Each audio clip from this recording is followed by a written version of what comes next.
da bênção de Deus sobre as nossas vidas. E saber que os fariseus, eu posso imaginar essa cena talvez como eram povoados e não eram cidades grandes.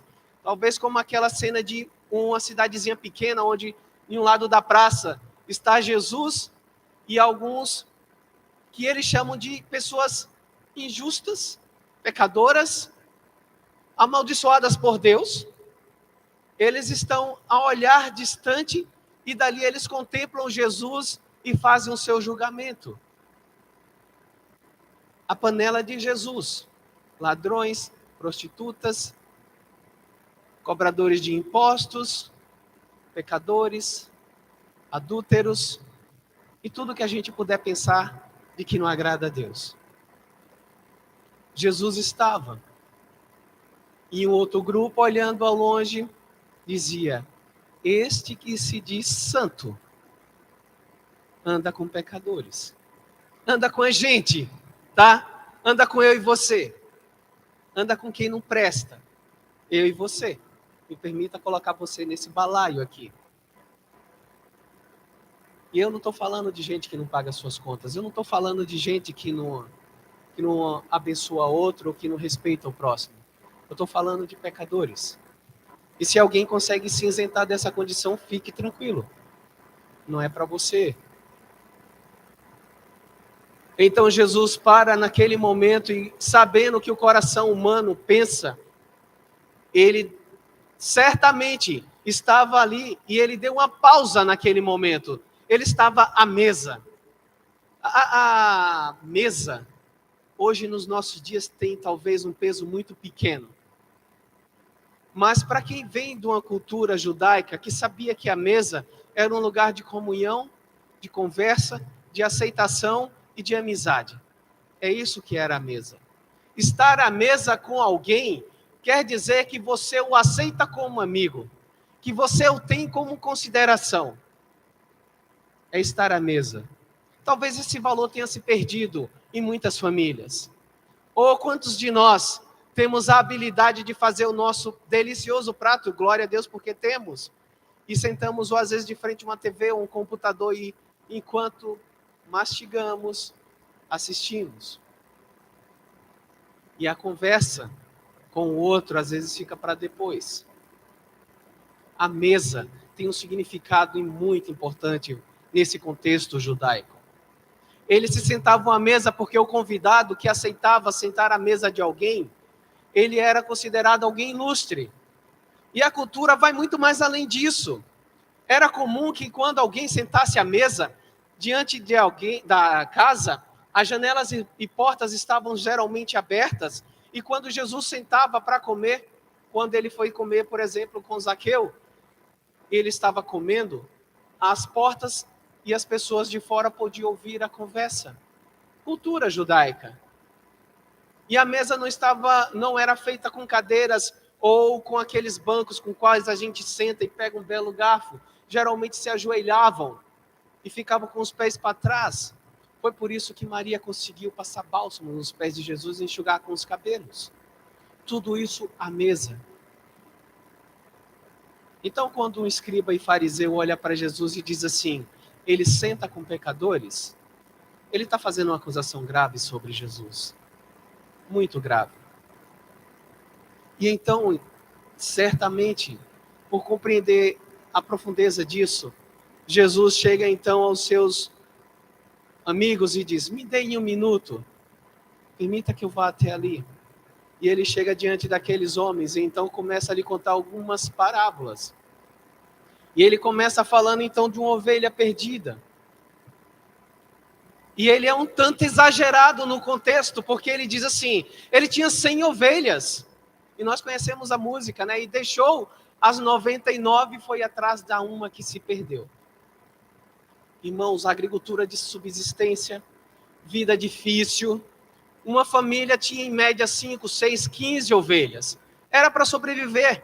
Não era algo de renda, não era para produzir dinheiro. Era para manutenção da casa. 100 ovelhas é um número muito grande. Para alguém deixar as 99 e buscar uma perdida. Alguém nessa condição diria, se voltar bem, mas se não ainda tem bastante.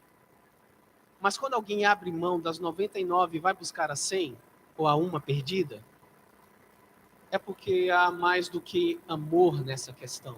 Há um desejo profundo de tê-la perto, de tê-la com ele. E ele conta essa história e fecha dizendo: e há muita alegria no céu, quando um pecador se converte. Mais do que 99 justos, fazendo referência a eles, que não precisam de Jesus. É claro que aqui também um outro grande exagero. Jesus Cristo queria chocar aqueles homens. Eles não eram justos. Eles se achavam justos. Eles se achavam donos da religião. Eles se achavam com poder na mão.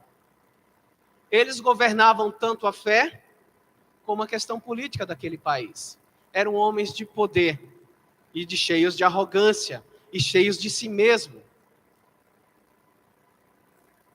E quem dera fosse só esses homens cheios de poder que fossem cheios de arrogância e cheios de poder em si mesmo. Quantos de nós, miseráveis como somos, às vezes com pequenas afrontas, em pequenas situações, o nosso ego se inflama e a gente deseja mesmo é descontar. A gente tem uma vontade enorme de dar o troco. E que Deus seja louvado quando a gente der o troco. O que é que a gente quer? Mas às vezes calar a boca e engolir o sapo calado glorifica a Deus. Mas nós moramos num país onde ele é laico, não é verdade? Onde a justiça me defende e eu faço uso dela. É verdade, eu não estou dizendo aqui que muitas vezes a gente não deva fazer uso daquilo que a gente tem de recurso para conquistar algo. Não, não é isso. Mas se o Espírito Santo nos conduz, em alguns momentos ele vai ser muito claro conosco dizendo: abre mão dessa briga, abre mão, fica com a paz, perde a guerra, mas ganha a paz. Quantos de nós muitas vezes temos dificuldade de ser assim? Quantos de nós temos mais aptidões, ou aptidão em ser um Pedro da vida, que mesmo após ter se convertido, ainda deu um monte de garfinhada em gente? Ah, deu. E brigou com Paulo, às vezes, com o dedo na cara. E foi feia a coisa. 14 anos depois que Paulo havia se convertido, lá em Gálatas, capítulo 2. Somos nós, nossa natureza, farisaica. Como dá trabalho matar essa natureza? Jesus continua então dizendo a eles ainda que uma mulher tinha 10 dracmas, e isso também era muito natural para aquelas famílias que tinham recurso. Era uma forma, quando casava, o pai e a família dava àquela mulher 10 moedas, a fim de que se houvesse uma situação de guerra, uma situação de risco, ela tivesse recurso para fugir. Porque em questões dessa natureza, a mulher sofria muito. Os homens eram mortos, mas as mulheres eram levadas em cativeiros, estupradas, e eram feitas das coisas mais horríveis com elas. 10 dracmas para que ela tivesse o recurso para sair para distante daquele problema. Mas o que talvez seja estranho ou exagerado de novo nesse texto é que essa mulher perdeu essa dracma à noite dentro de casa. A minha pergunta que eu faço para mim mesmo quando eu leio esse texto é: qual a necessidade da urgência? Não está em guerra, está tudo em paz. Por que não esperar o dia amanhecer, dormir em paz e então no dia seguinte fazer a busca por essa dracma perdida? O texto diz que ela foi diligente, ela foi rápida, ela tomou, acendeu o candeeiro, como a gente chama, né, a lamparina, e fez a busca, limpou a casa. Agora lembrei do diácono Alex, que outro dia ele contou uma história para a gente de limpar a casa de noite, que eu disse que essa unção seja só tua. Lembrei dele agora, de verdade. Ela fez exatamente isso. Foi um dos nossos encontros aqui de casais, tá? Então nem todos irão entender, mas alguns sim. Ela fez exatamente isso. Ela limpou. E agora o que é outro problema? Ela, quando achou a moeda, já tarde da noite, ela foi bater na porta das amigas vizinhas e disse: venham celebrar comigo. Encontrei a minha dracma perdida. Eu imagino as vizinhas passando a mão no rosto assim, dizendo: Eita, mulher, o que você tem? Além de achar moeda, você acha que você não tomou remédio ou fumou alguma coisa. Não tem condição. É muito barulho por muito pouco.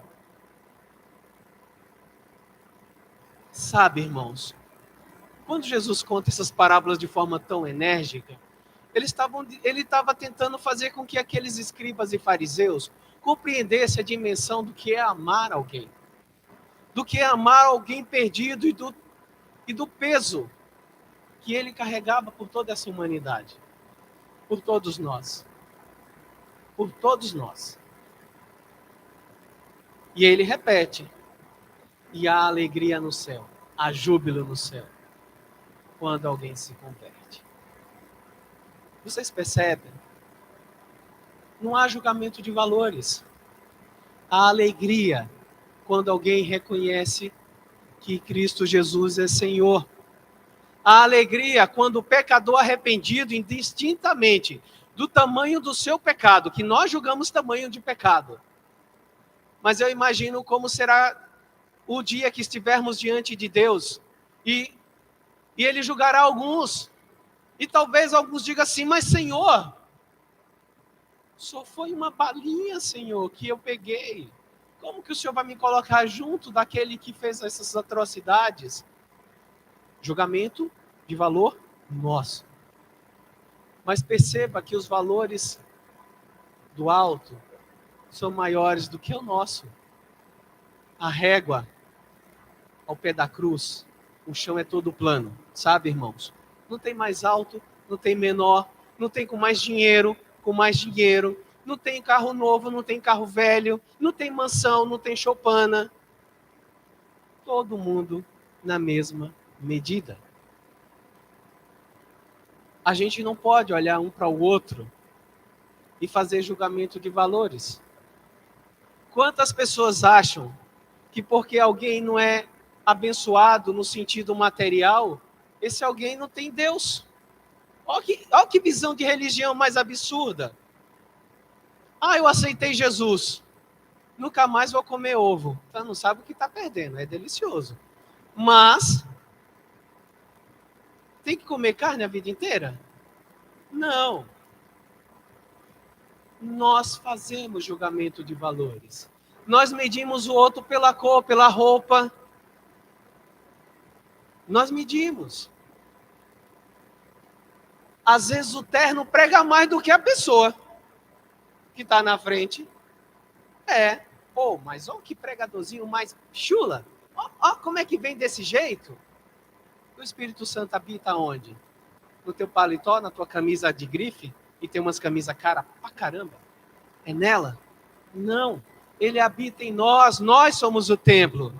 Olha a pergunta da samaritana: eu adoro aonde, Senhor? Aqui e acolá? Não. Aqui, é você. É com você que eu me importo. É você que eu morri, é por você. Não é por nada que você venha ter. Não é por nada que eu venha te dar. Louvado seja Deus. Quantos de nós reconhecemos o amor de Deus por nós e nós o agradecemos pelo que temos? Não porque precisamos de mais, mas porque Ele já nos deu o que precisamos. Já nos deu salvação. Esse é o maior milagre, como foi dito aqui já nessa noite. O maior milagre é uma salvação. Me pergunte como ela acontece. Eu não sei. Eu sei que as pessoas simplesmente reconhecem Jesus como Salvador e desistem da sua vida. E querem agora viver uma nova vida. Só Deus sabe. Só o Senhor sabe. Ele então agora parte para a última parábola e ele começa então a contar exatamente essa história que nós lemos. A história do filho pródigo. E é interessante que o mais novo, ele certamente tinha alguns valores que a gente ao longo da história percebe. Mas algo naquela família não batia, algo estava errado. É um lar muito comum hoje em dia. Um lar com muitas dores.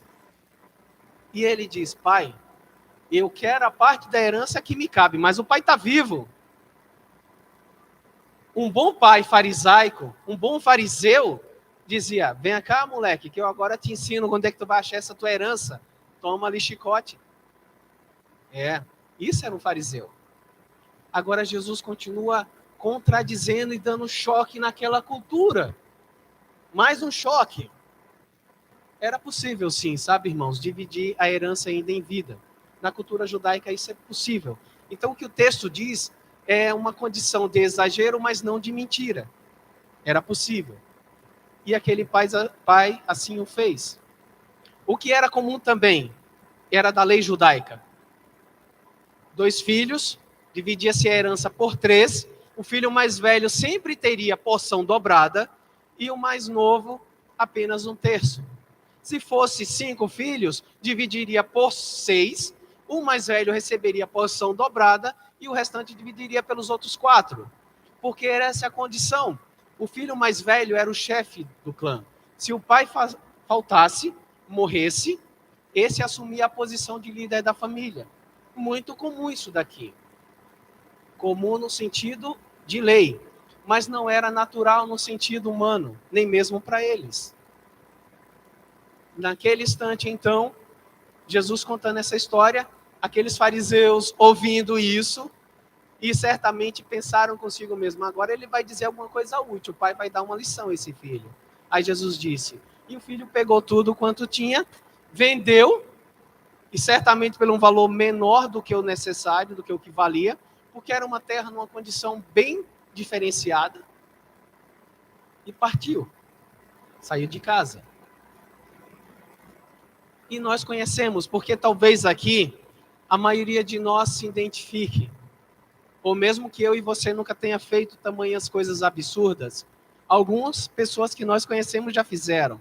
Pegaram tudo quanto tinha e gastaram da forma mais irresponsável possível. Da onde a gente vem, e tem algumas pessoas aqui que são de lá, a gente tem garimpo de esmeralda. Irmãos e amigos, é espetacular. Você vê o peão andando triste em um dia, e ele vai para o corte. Para quem nunca viu um corte, é literalmente um buraco de mais ou menos 1 metro por 1 metro, com madeiras rodeadas, e a profundidade vai para 10, 15, às vezes até 20 metros chão adentro. E os garimpeiros entram e vão tirar pedra. Alguns levam pedras que não são deles. E isso é notório depois.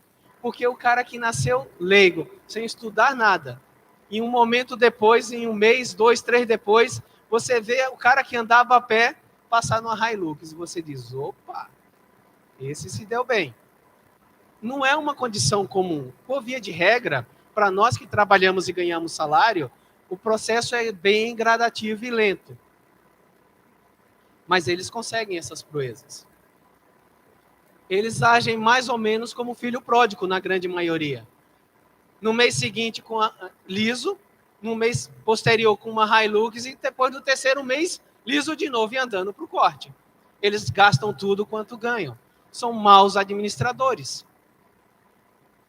Esse jovem rico, ou melhor, esse jovem da parábola, eu não vou entrar no jovem rico nesse contexto, é que ele se encaixa aqui também. Ele fez muita besteira. Ele gastou tudo quanto tinha. E o que Jesus está fazendo aqui é provocar a ira daqueles homens, deixando claro que pessoas fazem coisas erradas. Ele, então, retoma o contexto dizendo assim, e aquele jovem, quando o dinheiro acabou, para dificultar mais ainda a vida dele, por azar, teve uma grande seca. E esse judeuzinho, tá? Foi cuidar de porcos. Vocês não têm ideia da humilhação que é um judeu cuidar de porco. Ele nem cria, é imundo. Mas esse jovem, ele foi cuidar de porcos, brigar, disputar comida com porcos. Jesus agora coloca ele na condição mais horrível que um ser humano pode estar. Mas isso aqui é um grande retrato. Retrato é meio antigo, né? Uma bela selfie dessa humanidade. É exatamente isso. Uma humanidade atolada no chiqueiro, em pecados. E vocês pensam que ela quer sair desse chiqueiro? Não. Se alguém ousar me dizer que o pecado é ruim, eu vou dizer que você já não presta mais para estar nesse mundo, porque Ele é bom. E é com Ele que a gente luta todos os dias. É com Ele que a gente batalha em cada oração. Porque quando a gente menos espera, Ele aflora. Ele toma forma. Ele sai daqui e passa a fazer os nossos membros movimentar e a nossa língua falar. E nós pecamos. Aquele rapaz se humilhou muito. E talvez, muitos de nós, e muitos que nós conhecemos, só vão um dia declarar com a sua boca que Jesus é Senhor quando ele chegar no fundo do poço. Porque como ele conseguiu e tem tudo que ele supostamente acha que precisa, ele então acha que Deus não é alguém necessário na vida dele. Que é perda de tempo sentar nas cadeiras e vir louvar a Deus. Que é perda de tempo ir para uma igreja, ouvir a palavra de Deus. É para os fracos, é para os que não conseguiram nada e agora vão apelar para a religião. Há muitos que pensam assim. Eu não tenho tempo para isso. Esse povo preguiçoso que tem e que acha horário para ir para a igreja. Alguns pensam assim. Vocês acham que se ele não chegar no fundo do poço, ele vai reconhecer o Senhor? É Deus que não o ama? Não. Pelo contrário, é Deus demonstrando amor. Quando nós nos caímos, quando nós encontramos em situações que nós não temos mais força para agir, nós recorremos a quem tem. E é aí, muitas vezes, que nós reconhecemos que somos ninguém. Mas até a gente poder dizer assim que meu cartão de crédito paga a conta, eu não chamo por Deus, não. O meu plano de saúde resolve meu problema, eu não preciso orar a Deus, não. Eu espero não estar sendo exagerado.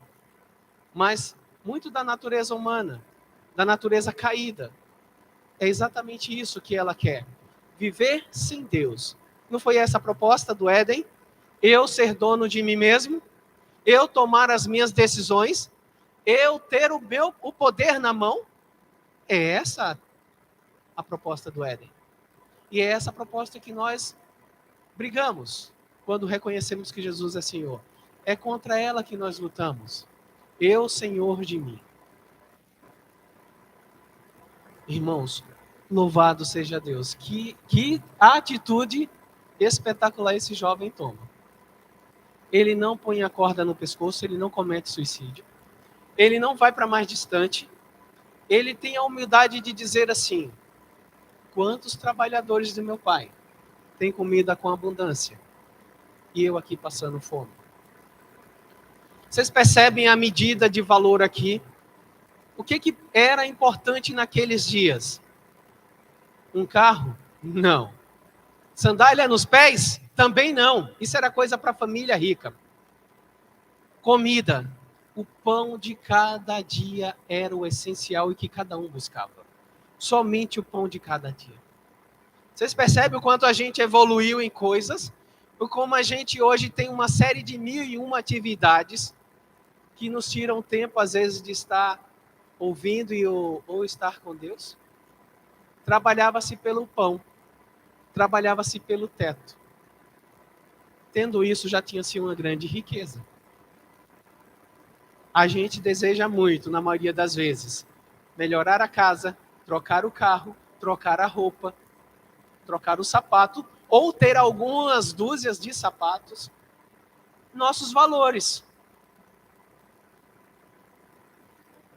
Mas ele disse assim: eu vou voltar para a casa do meu pai, trabalhar por casa e comida, e que ele me aceite como um dos seus empregados. Ele nem saiu de lá achando que iria ter a recepção que ele teria. Isso mostra dignidade, sabe, irmãos? De alguma maneira, esse jovem foi educado de uma forma digna. Isso aqui é reflexo de um pai que amou. Isso aqui é reflexo de um pai que deu carinho, que educou. É reflexo. Isso é a centelha de Deus que há em nós. Em todo ser humano. E aqui eu não quero fazer referência somente àqueles que aceitaram Jesus, não. Toda boa obra, tudo de bom que qualquer ser humano fizer, tendo ele aceitado Jesus ou não, ali é Deus nele. Porque todo ser humano, mesmo caído, na sua essência, ele ainda tem alguma fagulha da bondade de Deus. Tá? Ele tem. E é exatamente essa fagulha, quando ouve a palavra, que acende, e que ele consegue então dizer, sim, eu reconheço o Senhor como Salvador. É essa fagulha. Porque ele morto precisa ser acordado. E essa fagulha que está lá que acorda ele. Fato é que esse jovem tomou o caminho de casa. E aqui a gente tem uma outra coisa muito interessante. Quando ele volta para casa, o pai o vê. É bem verdade que o texto não se preocupa em dizer o tempo que esse jovem ficou fora. Mas sabe o que não é coincidência aqui, ao meu ver? É que aquele pai o vê chegar. Eu penso, tá? Que é assim que Deus faz. É como se ele olhasse do céu todos os dias e contemplasse alguns que ele tanto tem buscado e dissesse assim: eita filho, se hoje tu olhar para o céu e dizer me ajuda, pai, eu te ajudo. Pede ajuda, clama por mim e responder-te-ei. Aquele pai, provavelmente, sendo ainda ele senhor daquela fazenda, ele ia se brincar para a janela ou para o terreiro, como a gente pode chamar naqueles dias, e dizer assim: eu acho que hoje eu vou varrer terreiro, eu vou varrer a frente dessa casa. E ele varria e contemplava o horizonte. Aonde está meu filho? O que será que faz o meu filho? Onde que está? Irmãos, coincidência com Deus? Não. Aquele pai o viu ao longe. O texto vai dizer agora que aquele pai não apenas viu, correu. Detalhe, judeu não corre. Judeu usava aqueles roupões até os pés, o tornozelo. Mostrar a batata da perna, uma grande vergonha. Judeu não corria. Mais uma vez, Jesus coloca um ponto onde aqueles fariseus e escribas olhavam e diziam assim: ô Jesus, por que você está contando essa história tão ridícula para nós? Quem que se humilha tanto por alguém que fez uma besteira dessa? Cabeça de fariseu. Mas ele não apenas correu, ele abraçou um filho fedorento. Ele chamou os seus empregados e disse para os seus empregados: tragam roupas, traga sandália, que é para gente rica, como já falei. Traga um anel e põe no dedo o brasão da família, a referência de que ele tinha um pai. Ele fez isso. Irmãos, eu enxergo Deus fazendo exatamente isso com nós. Não há em nós merecimento nenhum. Não há em nós nada que possamos ainda fazer ou que tenhamos feito que justifique a gente morar no céu com Deus. Nada. Absolutamente nada. E como eu gostaria que muitos que às vezes já me disse dessa forma, é que eu não sou merecedor da graça de Deus. Eu já ouvi muito isso. Eu não mereço ser salvo. Como eu gostaria que pessoas nessa condição entendessem que ninguém merece ser salvo, mas que a graça de Deus é uma grande injustiça nesse sentido, porque ela salva quem não merece. Ela salva quem nunca fez nada para ser salvo. E ela iguala aqueles que conseguem pagar contas em dia com aqueles que pagam contas atrasado. Ela bota tudo no mesmo nível. Porque o Senhor conhece a intenção do coração, não o que a boca diz. Irmãos, aquele jovem foi abraçado, foi amado. E talvez isso pareça até romântico, né, da forma que eu vou dizer agora. Mas é assim que Deus nos trata. É assim que Deus nos quer. Ele quer nos abraçar, Ele quer nos amar, Ele quer que nós sejamos seus filhinhos. Exatamente como João diz e declara: filhinhos. Abba, pai, paizinho. É assim que Ele gostaria que nós o tratássemos. com intimidade, com relacionamento, com amor. Deus nos ama de uma forma que eu e você não vai compreender. Não adianta eu e você tentar racionalizar essas questões. Eu e você não pode colocar o amor de Deus em palavras e de tal forma que as pessoas compreendam. Não é possível. Pessoas racionais, e quando eu digo isso, aqueles que usam mais o lado direito do cérebro, que gostam de coisas mais exatas, eles querem entender às vezes como Deus age. Os emocionais não, os emocionais dizem logo, Deus faz, e acabou, Deus fez. Eu não quero saber como. Sei que Deus fez. Então, a nossa personalidade, a nossa natureza, muitas vezes cria uma barreira entre a gente e Deus. Porque queremos entender o que Deus quer fazer. Queremos compreender como Deus quer agir. Queremos, às vezes, até dizer como Deus deve agir. Queremos marcar a hora para Deus agir. Queremos marcar a noite do poder, a noite da libertação, o culto da paz. Como se as coisas acontecessem somente aqui nessas paredes. Aqui é uma reunião dos santos. Aqui a gente se reúne para celebrar. Mas o nosso culto são todas as horas do nosso dia. É ali que a gente celebra a Deus. Em todos os momentos. Enquanto levantamos, ou quem varre a casa, ou quem lava os pratos. Tudo isso é um culto a Deus. A minha vida, a sua vida, é um culto a Deus. Em todo momento. É por isso que quando nós estamos diante das pessoas, o reflexo que deve haver em nós é do amor de Deus. Às vezes a gente tem dificuldade de agir dessa forma, mas é assim que deve ser. Irmãos, esse rapaz então recebe uma festa que ele não esperava. A alegria foi imensa daquele pai. Eu imagino agora o escriba e o fariseu dizendo assim, ô Jesus, você parece que não conhece a história. O senhor não lembra não, quando Absalão fez as besteiras que fez? Que voltou para casa que Davi disse assim, fica aí na porta, moleque, fica aí. Nem vou descer, nem sei quem é você. Fica aí, nem te conheço. Irmãos, se aquele rapaz entra naquela comunidade, acredita em vocês, ele poderia ser apedrejado. Ele poderia ser cuspido. É da cultura. Ele tinha cometido um erro. E grave.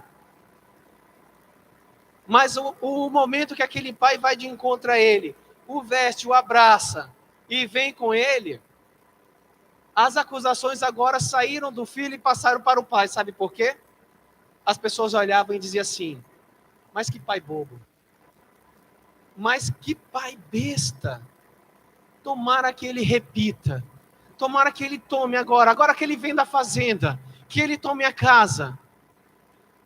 Tomara. Ou vontade de dar uma pedrada. Ou pai besta. Sabe, irmãos, eu passei mais ou menos uns 10, dá uns 15 anos, mas por alguns anos eu assumi a presidência de uma casa de recuperação.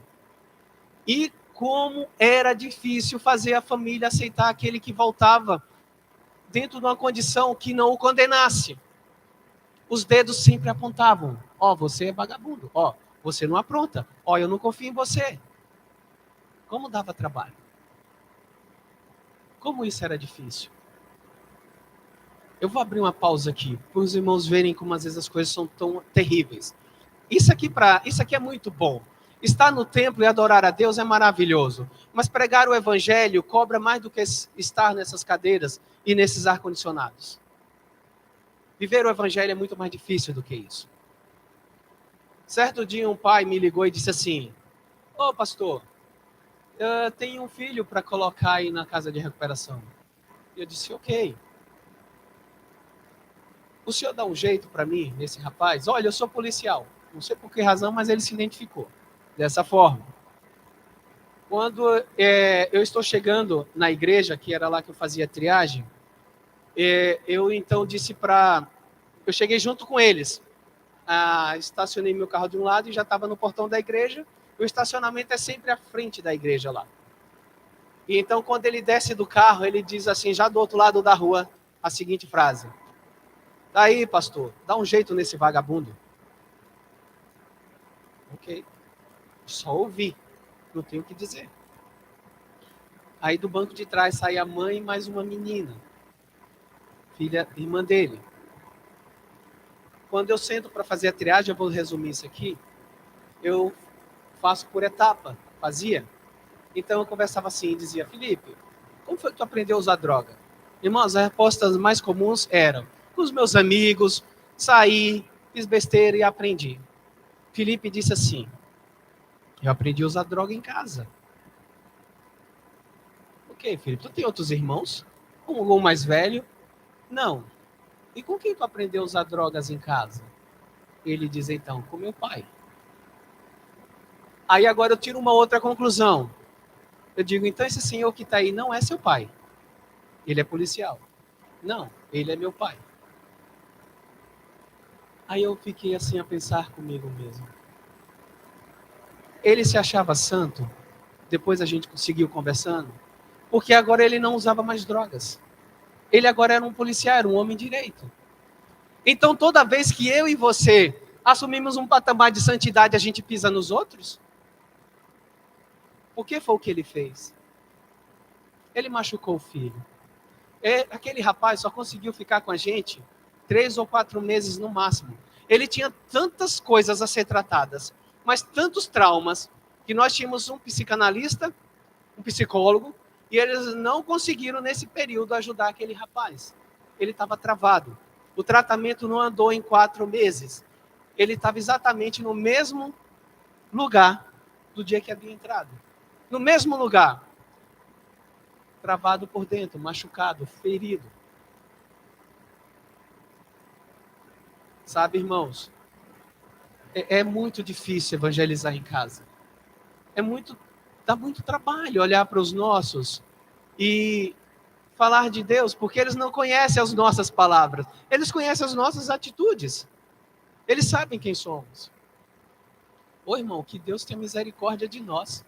Que a gente consiga ser crente em casa para começar, não na igreja. E quando eu digo não na igreja, não que não devamos ser, mas é que a gente não deveria usar máscaras em lugar nenhum. Ser quem somos. Simplesmente ser.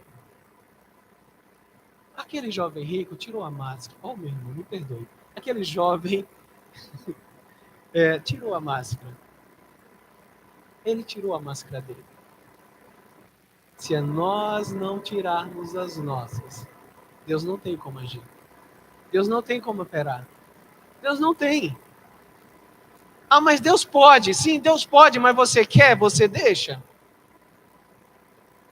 Não extinguais, não sufocais o Espírito Santo do Senhor. Ele está aí, mas precisa de liberdade para agir. Irmãos, grande foi a festa que aquele dia foi feito naquele lugar.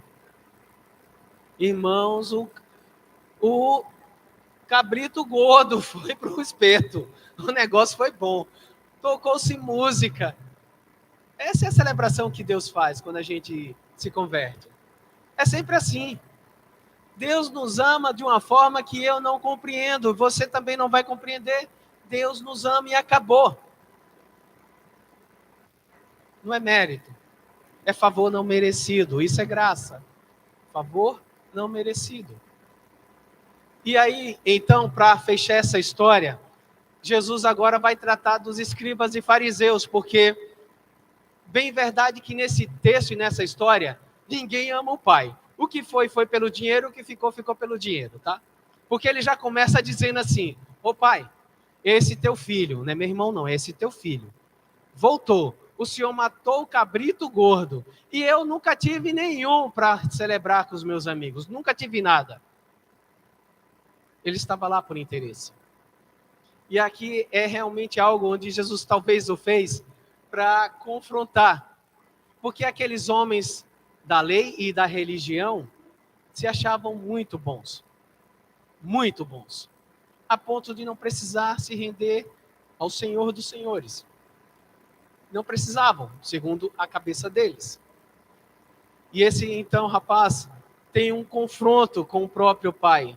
E o pai com toda a tranquilidade, deixa claro: filho, o que é meu é teu. Tu nunca trabalhou como um escravo para mim, porque tu também é dono. E aquele pai tentou de todas as formas fazer com que aquele filho entendesse que de fato precisava celebrar por aqueles perdidos que aceitavam agora entrar na família de volta. Os escribas e os fariseus, não aceitaram. O texto não diz, mas eu penso que essa parábola termina assim: escribas e fariseus ouvindo Jesus e dizendo: vá ficar com seus perdidos. Eu vou ficar com meu Deus do céu, o Todo-Poderoso. Porque é assim que eles entendiam que estavam, protegidos pelo Todo-Poderoso Deus. E Jesus Cristo certamente virou as costas e voltou para os seus. Porque ele vai voltar e vai amar e aceitar todo aquele que o aceita.